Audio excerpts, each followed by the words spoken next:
About 10 pounds lighter than when we last talked in person and sporting a beard fit for any sailor, Dr. Bryce Carlson met us in Washington Park today, a changed man.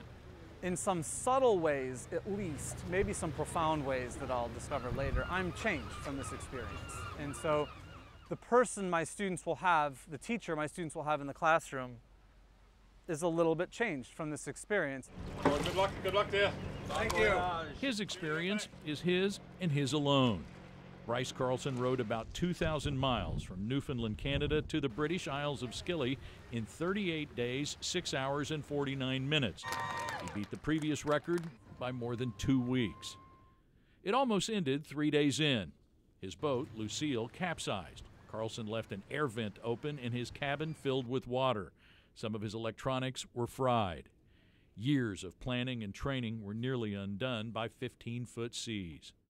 It's terrifying, not that I might be in real trouble, but, well, I mean, there was that. Maybe even more terrifying that the adventure might be over so soon. Film us! Film us! But he prevailed. Despite repeated capsizings and the loss of his keel, Bryce Carlson rode into St. Mary's Harbor last Saturday, world record in hand. Ladies and gentlemen, this man has now rowed across the Atlantic and is the fastest man ever to complete this course solo. In less than 2 weeks, Dr. Carlson will return to the classroom at Seven Hills.